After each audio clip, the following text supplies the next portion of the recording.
Hello everybody!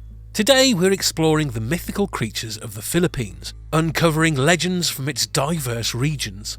Join us as we reveal the mysterious beings woven into Filipino folklore. Ready to get started?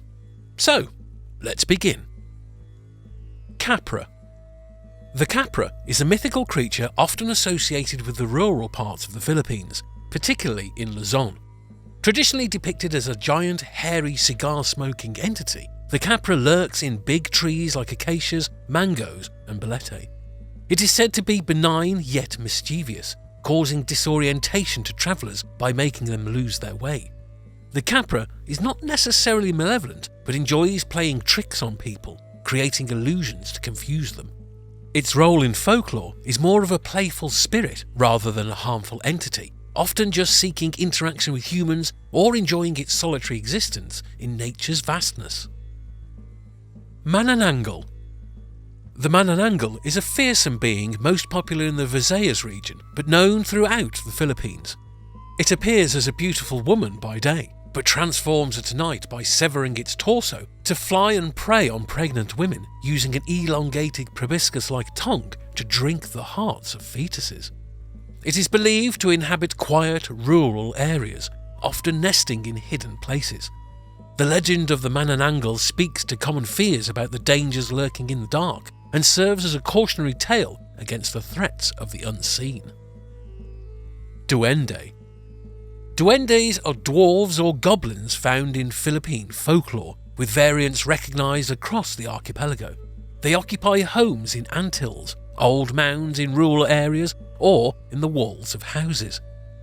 Often depicted as either malevolent or benevolent, duendes might play tricks, bring fortune, or inflict ill will depending on their nature. People placate them with food offerings to avoid mischief or to garner favour, illustrating their role as guardians of the land and arbiters of fortune and misfortune. Tikbalang. Hailing from various regions across the Philippines, the Tikbalang is a creature said to resemble a humanoid horse. It is a trickster figure that haunts travellers, leading them astray with the ability to manipulate surroundings.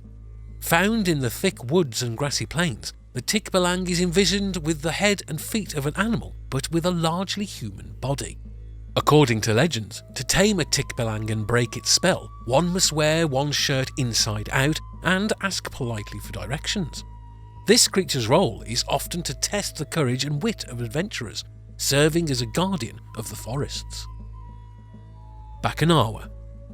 The Bakunawa, deriving from ancient Visayan mythology, is a serpent-like dragon believed to be the cause of eclipses. It is depicted as a gigantic sea serpent that rises from the water and swallows the moon. The legend is widespread across the pre-colonial Visayan islands and serves to explain natural phenomena like lunar eclipses.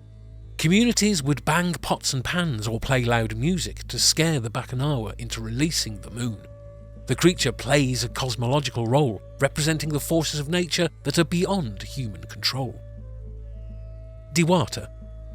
Diwata are ethereal fairies or goddesses intrinsic to Philippine folklore, especially within Mindanao and among the indigenous groups. They are revered as guardians of nature, residing in majestic places such as mountains, trees, and bodies of water. Typically portrayed as benevolent, they are worshipped as deities that grant bountiful harvests and protect communities from disasters. Aswang. The Aswang is perhaps the most feared creature in Philippine folklore, predominantly known in the Visayas, particularly in provinces such as Capiz and Iloilo. This shape-shifting monster can appear as a human by day and then transform at night to stalk and eat its prey, usually livestock or even humans. Aswangs are most commonly described as a combination of a vampire, a witch and a ghoul, living secretly within the community. They play the role of the epitome of evil in Philippine mythology, embodying the cultural fears of the unknown and the supernatural's malevolent side. Nuno sa Punso. Nuno sa Punso refers to an old, wise dwarf living in anthills or termite mounds, often found in rural areas of the Philippines. These creatures are respected and feared for their ability to curse those who disrespect their dwellings. To avoid their wrath, Locals often utter words of respect, such as tabi tabi po, excuse me please, when passing their supposed homes. The Nuno Punso embodies the spirit of the earth, serving as a guardian of the land and a stark reminder to respect nature. Sigbin. Originating from the Visayas region of the Philippines, the Sigbin is an elusive nocturnal creature that walks backward with its head lowered between its hind legs. Described as resembling a cross between a goat and a kangaroo, this creature is said to come out at night to suck the blood of victims from their shadows. It is often kept by powerful witches and warlocks as a familiar. The Sigbin is part of the wider Philippine mythology of creatures that are feared for their ability to harm humans, serving as a cautionary tale against the dangers that lurk in the dark. Batibat. The Batibat is a vengeful spirit found in Ilocano folklore. This creature resides in large trees and is disturbed when the tree is cut down and made into posts for houses. When people sleep near such a post, the Batibat transforms into a fat old woman who causes lethal nightmares, known locally as bangungot. To wake up from its fatal grip, the victim needs to wiggle their toes or be physically jostled awake. The Batibat serves as a chilling warning against disturbing the peace of the resting spirits of nature. Tiyanak. The Tiyanak is found in the folklore of many regions in the Philippines, depicted as a demon child that preys on unsuspecting individuals. It appears as a crying infant, abandoned in the woods or along quiet roads. When picked up by a passerby, it reverts to its true monster form, resembling a vampire, and attacks the victim. The Tiyanak is often used in stories to convey the dangers of the wilderness and serves as a cautionary figure that manipulates the human instinct to protect children, turning it into a deadly trap. Berberoka. The Berberoka is less commonly known but features in some local folklore stories, particularly from the northern regions of the Philippines. This creature lives in swamps and rivers, where it creates whirlpools to drown its victims. After sucking all the water from a river, the Berberoka waits for fish to surface and for people to come near. Once close, it swallows both the fish and the people. The Berberoka reflects themes of natural hazards, personified into monstrous forms, serving as a reminder of the perilous aspects of the natural world. Siokoy. Typically found in the coastal waters of the Philippines, the Siokoy are merman-like creatures revered and feared by local fishermen. These sea-dwelling entities are depicted with scaly bodies and webbed limbs, bearing a close resemblance to traditional merfolk but with a more sinister twist. Siokoys are believed to be malevolent, often blamed for sudden, unexplained disappearances at sea, and are thought to disrupt fishermen's work as punishment for trespassing in their waters. Engkanto. Engkantos are supernatural beings believed to inhabit natural landscapes like mountains and forests throughout the Philippines. They resemble humans but possess ethereal beauty and otherworldly charm. Engkantos are known to interact with humans either by bewitching them or offering them gifts, depending on whether their space is respected or violated. They serve dual roles in folklore as both protectors of the environment and tricksters who can cause illness or misfortune to those they disfavour. Berbalang. In the folklore of the Cagayan Sulu, Berbalangs are ghoulish creatures that reside in graveyards and secluded areas. These beings are said to feast on corpses and are capable of detaching their heads to fly at night in search of human prey. The legend of the Berbalang likely originated as a cautionary tale, with the creatures embodying the fears of desecration and the undead.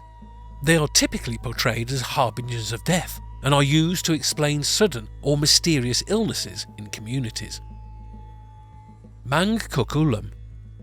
The Mangkukulam, akin to witches in Western folklore, are found across the Philippines, often feared in rural areas where they are believed to practice black magic. Depicted as humans who engage in dark sorcery, Mangkukulams are said to curse individuals by using personal artifacts or effigies. Their role in folklore is primarily as avengers or agents of malice, reflecting societal anxieties about mortality and retribution. Multo. Multos are the spirits of the dead, pervasive in the haunted locales of the Philippines, from ancestral homes to historic battlefields. These ghostly figures are usually depicted as ethereal and translucent, often recognised as deceased loved ones. The belief in Multos reflects the Filipino respect for ancestors and the dead, serving roles that range from protective to vengeful, depending on how they were treated in life and how their deaths were commemorated. Amomongo. This creature is localised to the Negros Islands and is often referred to as the Filipino Bigfoot. Amomongo is depicted as a large, hairy humanoid with sharp claws, residing in the deep forests where it is seldom seen. The legend likely serves as an embodiment of the unknown and unexplored wilderness areas of the islands. Amomongo's role is ambiguous. It is seen as a reclusive creature that avoids humans, but can become a ferocious protector of its territory when provoked. Pugot. The Pugot is most commonly associated with the rural areas of Ilocos and other parts of northern Luzon. It is depicted as a headless being, often seen wearing a barong, a traditional Filipino garment, despite its lack of head. Pugot is feared as a malevolent spirit, lurking near large trees or abandoned houses, waiting to frighten or harm unwary passers-by. The legend of the Pugot might have originated as a way to discourage people from venturing into dangerous areas alone at night. Tambaluslos. Found in the folklore of the Visayas, particularly among the Waray people, the Tambaluslos is a shape-shifting demon known for its ability to transform into an attractive woman. It seduces men and then reveals its true monstrous form, which is believed to be a giant with a gaping mouth capable of swallowing humans whole.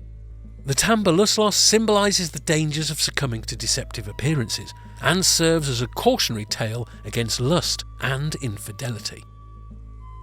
Busaw. The Busaw is a ghoul-like creature from the folklore of the Visayas and the Mindanao regions. It is described as resembling a decrepit human with long, tangled hair and sharp, animalistic teeth. Similar to the Berbalang, Busaws are known to feed on corpses and are often blamed for grave desecrations. Their presence is used in stories to enforce moral lessons about respect for the dead and the consequences of evil deeds. Bungisnis. The Bungisnis is a one-eyed giant, notorious throughout various Luzon provinces. It is often depicted as having a large mouth, curved with a perpetual grin and a pair of tusks. Despite its fearsome appearance, the Bungisnis is characterised as dim-witted and easily amused, often found laughing heartily. Its tales are generally light-hearted and serve to entertain rather than to frighten, illustrating the value of humour and simplicity in the face of adversity. Lamang Lupa. The Lamang Lupa are earth elementals found throughout the Philippines, particularly revered by rural communities for their connection to the land. These creatures are thought to inhabit underground realms, or reside within mounds and anthills. They are depicted as small, mischievous beings who can bring fortune to those who respect them, or misfortune to those who disturb their homes. The Lamang Lupa play a protective role for the environment, enforcing the balance between human activities and nature's sanctity. Kator.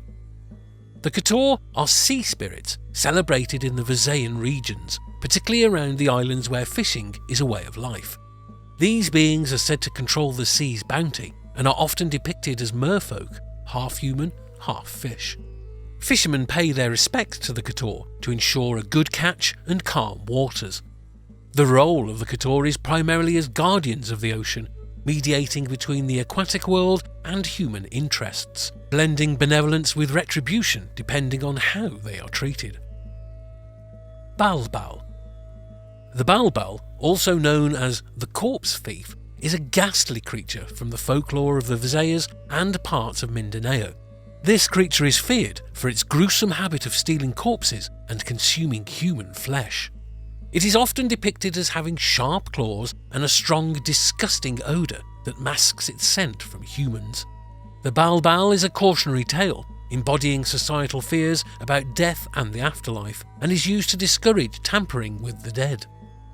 Thanks for joining me on this fascinating journey through myths and legends of the Philippines.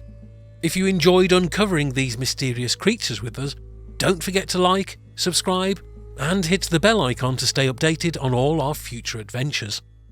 Yours truly, Mythos, the Historian.